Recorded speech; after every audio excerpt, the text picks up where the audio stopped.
Paul is here, and he's works at AgriPlastics, and I suppose to get him over, we're absolutely delighted to have you here and all your Thank you. friends, and show you around a little bit. The weather and even the calves are playing. They're playing very well at the minute, so they're doing well. So look, Paul, I suppose we'd love to ask you is your opinion on a couple of problems that you see with calf rearing, I suppose, in Canada and internationally. I suppose Sure. what would be the biggest issues that you would see on farm? Yeah, I think in for the area that I travel in, it's more to do with overloading, and trying to get efficiency with calf numbers into a facility or into whatever an outdoor area on a farm. And when we overload, we put a lot of stress on the calves. We put a lot of stress on the people that are working with the calves. When we're in barn, I mean, with Canada, we have some cold climates in the wintertime, and nobody really likes to go outside to tend to calves in hutches, even though we know and producers know it's the best way to grow a calf. It's the healthiest way to grow a calf.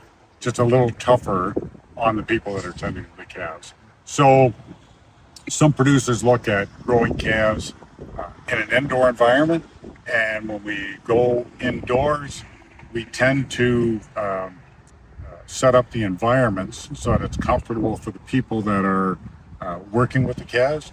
So we come into the room, the nursery, and we feel cold, or we feel drafted, or whatever, and then we start adjusting it to the way you and I, Sean, would feel more comfortable. Calves are totally different. They like fresh air. They don't mind cold. They don't want drafty cold.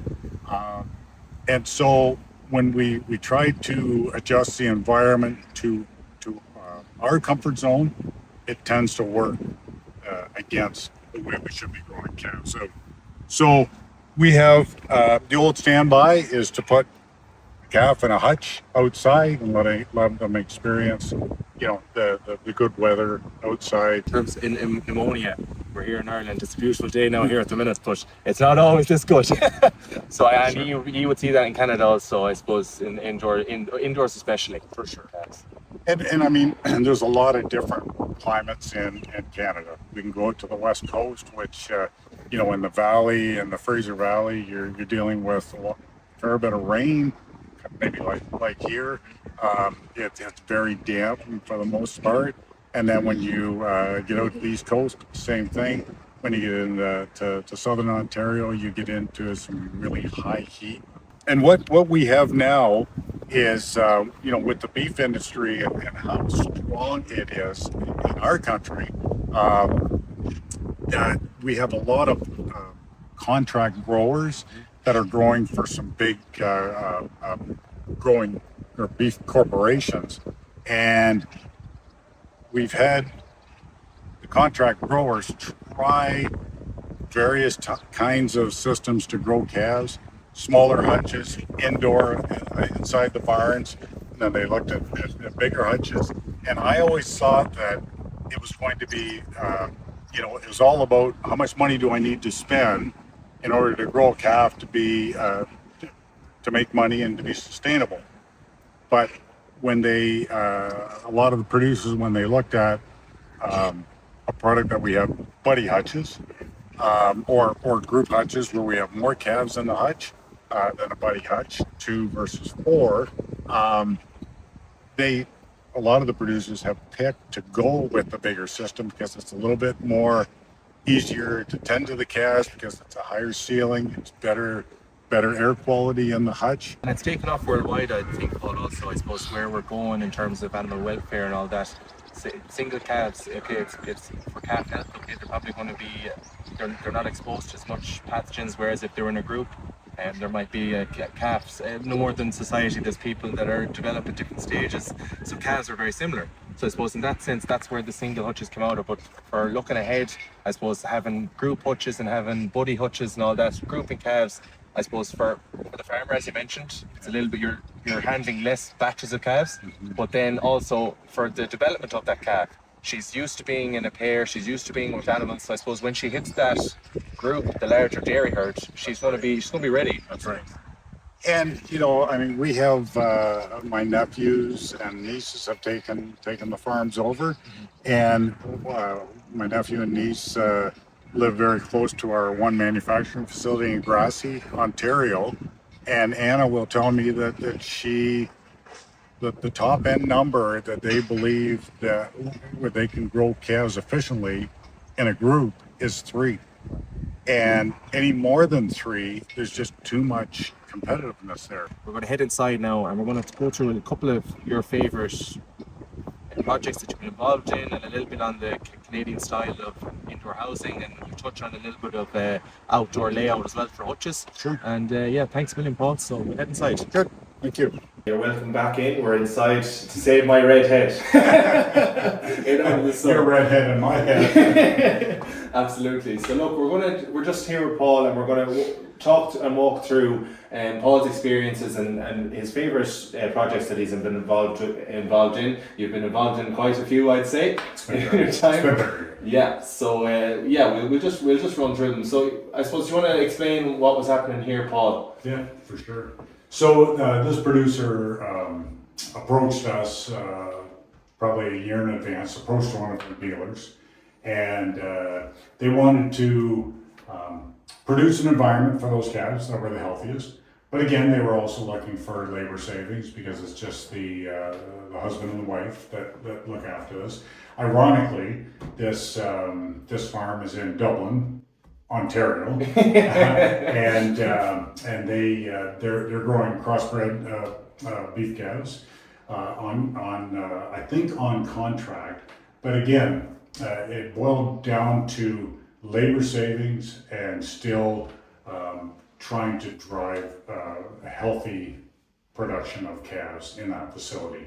So all they did was build a roof over top of the calves. They have 4 calves per group hutch. If the calves get a bit stuffy in the hutch, they have the ability to come out, water, feed, or catch some better air if it is stuffy in the hutch. From the producer standpoint, they're able to do all in, all out. So once those calves are moving off to the grower barn, they're able to come in with the tractor and loader, spear the lift kit on top of the group hutch, lift that out and take it over to the wash bay and clean it and disinfect and get it ready for the next batch of calves. So free choice water, free choice feed. The system just works fantastic for them. Then even you have the options, you've lights here, but you could also bring ventilation, fans, positive air tubes. Correct. It gives you that ability, I suppose. Correct. And then you see here at the front, easy for somebody to come out with their bottle feed, and then you have your water and your feed, your Correct. ration at the front. Yep. So they'll pellet feed, they'll water, and then here you can see these bottles. These are 4-quart bottles. And they've cut the top end of the bottle off, and so they'll go by with a milk trailer and fill those bottles up. And I believe that they wash them up after every day, or I'm not 100% sure of their frequency, but to keep that clean and biosecure is beneficial also. Absolutely. Yeah. And then even with the buddy system, I suppose it stops any cross-suckling. I don't know if you ever come across that, where 2 calves, if they're feeding quickly, and next thing they start looking for something else to feed off, and the next thing they're at each other, I suppose. Yeah. You might have. I really believe that buddying calves is super beneficial.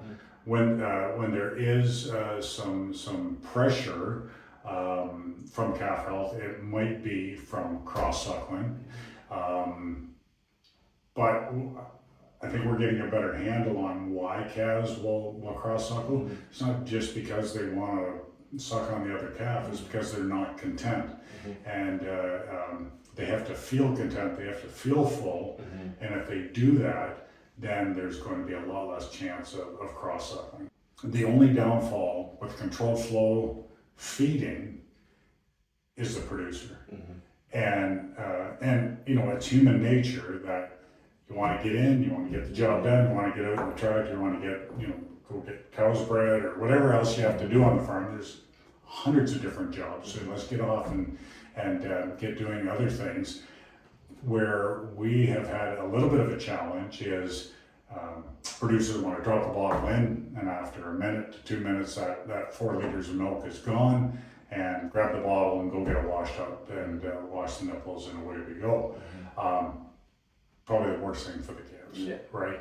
When we look at how Mother Nature designed the dam to feed its baby, it's controlled flow, right? It's slower, it's controlled. The cow moves away. The calf has shorter squirts of milk in their mouth, and Mother Nature said, well, we're going to do that because now we're going to dump that milk into the right stomach that can digest the milk the milk solids and make that calf feel content. So for the ones that let the system work for them, it does a great job. Less scouring, less cross-suckling. Doesn't eliminate everything, but it has been a real boost to the industry. This here, so this is your UltraFlex pens from AgriPlastics, and looking very well. Where was this, Paul? So this is at the Canadian Dairy Expo in Stratford, Ontario, Canada, and this is a genetic company that had bought these pens from us. We've done this probably for 3 or 4 years. We'll put our pen in there, then that pen will get used on their farm when it goes back to their farm. But they really, really like our system. It shows the calf very well, but we've gone with a rotary rear type system, so that if there is any draft, the calf can nestle, you know, in the back. But you know, you get evacuation of that stale air out of there, and yeah, it's.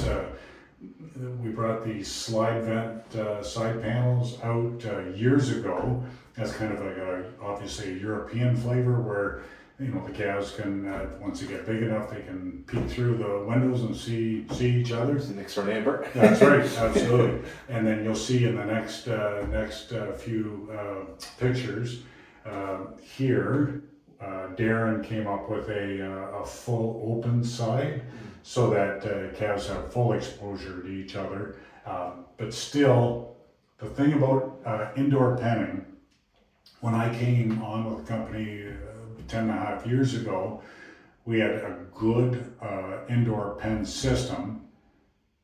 The problem with it was just too durable and it was too heavy. So it was 2 pens. When you bought a pen, you bought 2 pens at the same time, because it was a double front and a double rear. They were a monster to move, and what I always said, if we make it tough to work with on the farm, the producer isn't going to work with it. So the downfall was doubles. So if you were trying to maximize your footprint in that nursery, and you can get an odd number of pens in the nursery, we were stuck, because it was all even. It was 2, 4, 6, 8, right? So when we went to a different blow molding process, we went with an individual pen that you can just keep adding on. And with the blow molding system, the panels are very light, super durable with that process. Good exposure. We came up with an open air front, an open air rear panel, or we can have controlled flow with rotary rear control of vents, and we have a plastic front also on the front if you want a little bit more control of airflow.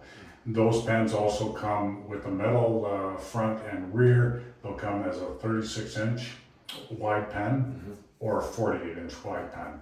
The plastic front and the plastic rotary rear are all set molds, and it's 48-inch front and 48-inch rear.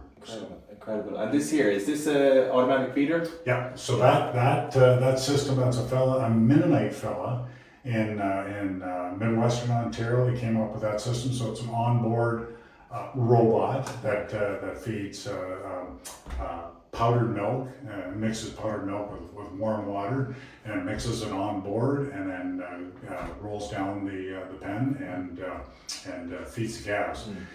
We have another farm near Woodstock that has a similar kind of system. It's a Forster Technique rail system, robot, and they're able to use liquid milk through that, or mix powder and water on that Forster Technique. But same thing.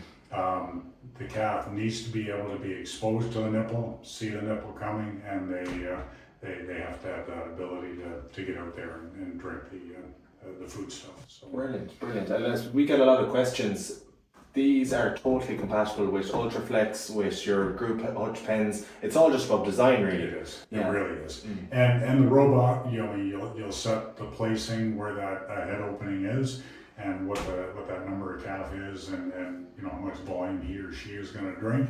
And our pens have worked very, very well. This system has 2 head openings, so they can still eat pellets and water. The farm in Woodstock, we designed a different head gate, still same open air front pen, but we put 1 head opening on the front where they're feeding off the nipple off the robot. On the other side, on the rear side, we have another front panel with 2 head openings where they feed water and pellets. So milk one side, water, pellets, so they don't get confused. So here, there's incredible photos, Paul, and thanks very much. So here we've a positive pressure tube on top. Yes. So that was what we were talking about earlier on. So yes. there's so much research out there that these are incredible for calf health. And do you want to touch on them maybe a little bit? So this is a farm in southwest Ontario, and they asked us to help design the nursery for this farm. So they already had our 5-foot long UltraFlex pens. I think they maybe had 10 of them to start with. Really like them. Built a new nursery. This used to be the old where the old tie stall barn used to sit. They demolished that, built a new nursery, and they asked us to design the positive pressure system. So a couple of things with this is, and you might see it in future pictures here, these pens are recessed into the floor about 3 inches. And being recessed, it keeps the penning nice and straight, but also at the front, the feeding fronts, there's a drain at each of the pens. So as the calves urinate and whatnot, it migrates into a sewer pipe, thus out to a liquid manure tank out at the south end of the barn. We have 4 15-inch flap ducts over top each row. There's 4 rows here. Okay. The other thing that we did here is exhaust is as important as input air.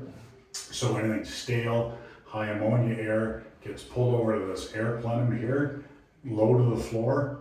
There's 2 exhaust fans over here on the south side of the barn, and then that air gets pushed down, pulled over, up the stud wall, and then there's another air plenum up top here, and it gets pulled out of the barn. So it's very, very fresh. And even I think for farmers like in Ireland or across the world, if you're going into a calf shed and you can smell ammonia up here, like that ammonia, the levels, it's heavier than air, so it'll sit. So even you can see there that whole setup is designed to pull that high levels of ammonia out of the air for sure. And out. For sure. Yeah, that's right. And so, people will stand in there, I'm 6'3", and they'll say, yeah, the air up here, we want to put air chimneys in, to pull this high air out, or, what's your thoughts on that? And a lot of times, yeah, it's nice to have those chimneys to take hot air out of the facility, but from an air quality standpoint, I could care less what the air is up here. I care what the air is down here, where the calf is laying down, and ammonia and hydrous ammonia, the urine and manure is producing, sits heavy in the pen. That's what's going to burn the calf's lungs. So if you can evacuate that air out of the facility, better. Very similar to a hutch outside, right? You get that air pressure or air speed moving that air out of through the rotary vents in the back, out the doorway, or vice versa. That's why those calves are healthy. And even here for bedding, what would be your recommendation for anybody that's bedding calves? Yeah, so we like long straw, especially we designed a floor system, a slatted floor system called DryZone, and obviously that's just to take the urine away from the calf. And a couple of different things that we're going to accomplish doing that is we're not going to have to use as much bedding, right? Because it's not going to be obviously wet, but then it's going to produce a more conducive air quality environment where that calf is laying, because that urine has migrated elsewhere. But we like using long straw. Cows like to nestle. If you know, a barn like this, this way is north on that barn. So if air is punching in there, let's say the curtains just happen to be open, then the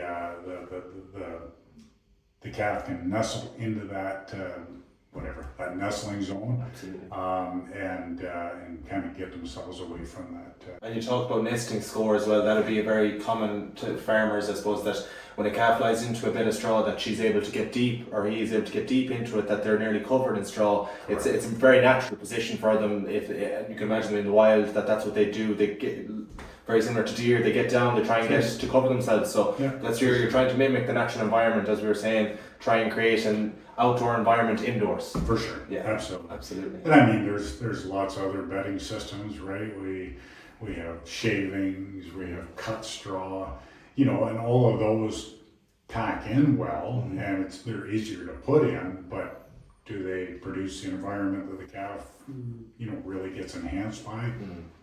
Not so sure, but it works, you know, for a lot of different operations also. Absolutely, brilliant. You're very welcome now to the showroom here in Athenry. Paul, you're very welcome again. So we're just going to talk through. I suppose we've talked about the problems.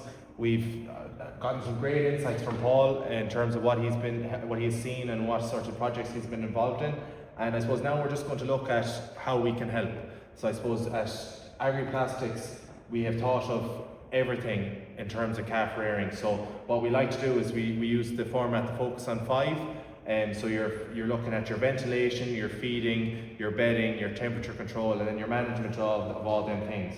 So what we're going to do is we're going to look at our AgriPlastics starter pen, at our AgriPlastics UltraFlex pen, the DryZone slat also, which can go very, very well in partnership with that. And then our group hutches, which are here behind us. So yeah, if we just come over here, we'll start on the starter pen. Do you have a couple of thoughts on that? How I suppose it's designed to help with both calf and for the farmer? Yeah, so what I see, well, I mean, in Canada is we can use it as a cuddle block, so we can get that calf, you know, away from the mother, you know, for safety reasons, but still keep that calf close so she can, you know, be with her baby and lick the baby off a little bit.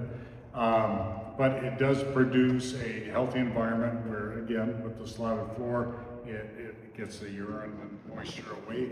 It keeps that calf focused on the food stuff, gets them start on the nipple, start on the bottle.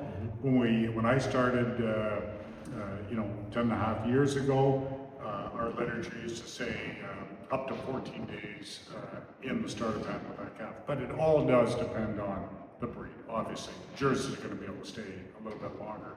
But on average, we're saying probably around 10 days maximum, especially with the bigger breeds. And you know, genetics has just gotten so much bigger. But really, it's just to get that calf started healthy on the bottle and tease them with a bit of water and pellets or a fluffy mash feed, and then move them on to wherever their next growth phase is. Here you can see it's all designed. You can put your bottle, you can put your book. It's easy as well to get in at the calf, so I suppose easy here. You can easily select system. It is easy latch, I promise. And so yeah, easy to get in access to the calf. If your calf maybe newborn, sick, maybe just needs a bit of attention. Very easy, very simple. And then easy to close then as well. Also up on top here for a heat lamp if that was something that was needed. Yeah, so there is a hanger that we designed, a heat lamp hanger, hooks on top of this hook. extends out kind of to the middle of the pen, and now you have a nice little warming zone, comfort zone to dry that calf off and whatnot. So you can lift it up, right, flip it over, and scrape off the bottom, take it to the wash bay, on its wheels, so it's easy, movable through the pen, easily moved, easily with the calf. What we'd recommend is between the hutches or UltraFlex pen, if you're going inside, this is following on the next stage. So again, our focus on 5, everything is thought of here. If you want to talk through maybe, Paul, on some of the unique selling points, I suppose, for the UltraFlex. Again, like what we said a little bit ago about user friendliness. And if we have a panel, which this is, it's a blow molded panel, it's very light, it's very durable. The producer is more apt to use that, clean it, manipulate it so that it can grow a healthy calf out a lot more readily than a system that is really hard to work with. So this system, you just pull 4 pins, 2 side walls drop, fronts will drop, take them off to the wash bay, clean, disinfect, and away you go. So we have open air gates for good airflow through. If you're in a draftier type facility, you might want to go with a controlled rotary rear. Maybe, Michael, if you can just show the rotary as it, so you can close it right down, open it up a little bit. Just we always say we don't like to close the vents down 100%. Always keep it just cracked open, even if there is some wind speed, and you keep the air pressure moving that ammonia gas away from the calf. But it all comes down to calf friendliness, user friendliness. These can be bottle fed. They can be used with a teat bucket also if you have a milk taxi. And same thing here. We have 2 of the 10-quart pails, one for water, one for pellets for mash, or you can put a creep dish on there and keep the calves interested in, or get them started on a solid feed. Another big benefit of this system is that we can take this panel out, we can pull these 2 pins, and we can put a group housing crossbar in. So now so the calves can see each other through here, or if we have the open sidewall panels, then obviously they're used to each other. Now we can pull the 2 pins, put the crossbar in, we can make 1 pen for 2 calves, and now we have total commingling. So that next phase of life is a lot less traumatic to move into wherever they're going, to the grower barn after 8 weeks, 10 weeks, or however long that you're keeping them in there. This is the group hutch. So this is designed for 4 to 5 calves? 4 to 5 calves, depending on the age that you're going to grow those calves out. We tend to say 4, in our kind of system. This seems to work the best. But if you're leaving them in there for a lot heavier, obviously you're going to have to decrease the calf numbers in there. But 4 seems to work well. Just have this area, it's a wet area as such. The calves come out, they feed, they can get their grain, they have access. And also inside in AgriPlastics, a lovely feature which I like is where you put the feeding inside as well. So that's in out the elements, birds, all that. They're less likely to get in there. And just the side, cut out the side panels on the side, and you've your water and feed. And the calves have constant access to it, which is so important. And again, our ventilation is so important. Rear bedding doors with fence in the back, ventilation on top. Like it's again, everything has been thought of, and it's designed for both calf and the operator. Right. Our buddy hutch is here behind us, and show some pictures on that. Again, very very simple layout. Ventilation, you're feeding out here in front. So we have our feeder here. This is for ration and creep. Extremely important. Doors to the front. Calves are again getting to see each other, getting that sort of social groups together, and so it's all designed that when they hit that group, the milking herd, they're not going to be, I suppose, stressed. Exactly. That's right. Yeah, for sure. Something else that we've done is we've actually put the DryZone floor inside the buddy hutch. Yes. And I have some pictures that I'll share with you. You can share it with your audience.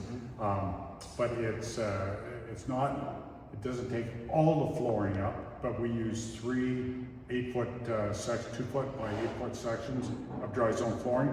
It takes the majority of the space up. There's maybe 3 inches on each side that it doesn't cover, But that is, again, trying to create what this does and what that does with the flooring, get the urine away, less bedding, healthier environment, and then you can come in, pick the hutch up with a payloader, whatever you're using, move it away, then you can scoop underneath the DryZone floor because it's all braced underneath the flooring, and can move it all as one over the manure pit, flip it up, throw them, the dry manure off, and then take it to the wash bay. So again, really easy to use because you're not manhandling or woman handling the individual pieces of flooring. So. Absolutely, and we used it here on the farm in the springtime. We were outside helping the farm here. We've farm here outside, and like it made a real difference. We could see that it really did lessen the amount of straw that we needed, and then the calves were actually cleaner as well because they were lying on really dry straw. So I think it's a really good product, and to be able to offer it inside the hutches as well is brilliant for farmers. And I always say, challenge yourself to try it against what you're doing now. So if you all of a sudden just put 5 buddy hutches in and you put the DryZone flooring in, that'll be the status quo. But if you had a buddy hutch with no DryZone flooring and then try one with DryZone flooring, you're going to say, yep, I should have had all of them that way. Paul, I can't thank you enough, and to everybody at AgriPlastics, you're an incredible team, incredible company, and we in Creva absolutely love working with you. You're just such a great company and so much history, and I suppose it just, from our chat at the beginning, to be able to relate so much to farmers, I think is such an incredible place to be. So thank you so much for coming, and you're always welcome in Athenry. We'll be sure to have more videos when we get you back, so we'll work you, don't worry, we'll work you. But no, thank you so much, and to have them insights from such an incredible dairy industry in Canada, it's for me and I suppose for the viewers as well, it's great. So good. Well, thanks for having me in Ireland and letting me in the country. Absolutely. Appreciate it. Thank you. Thank you.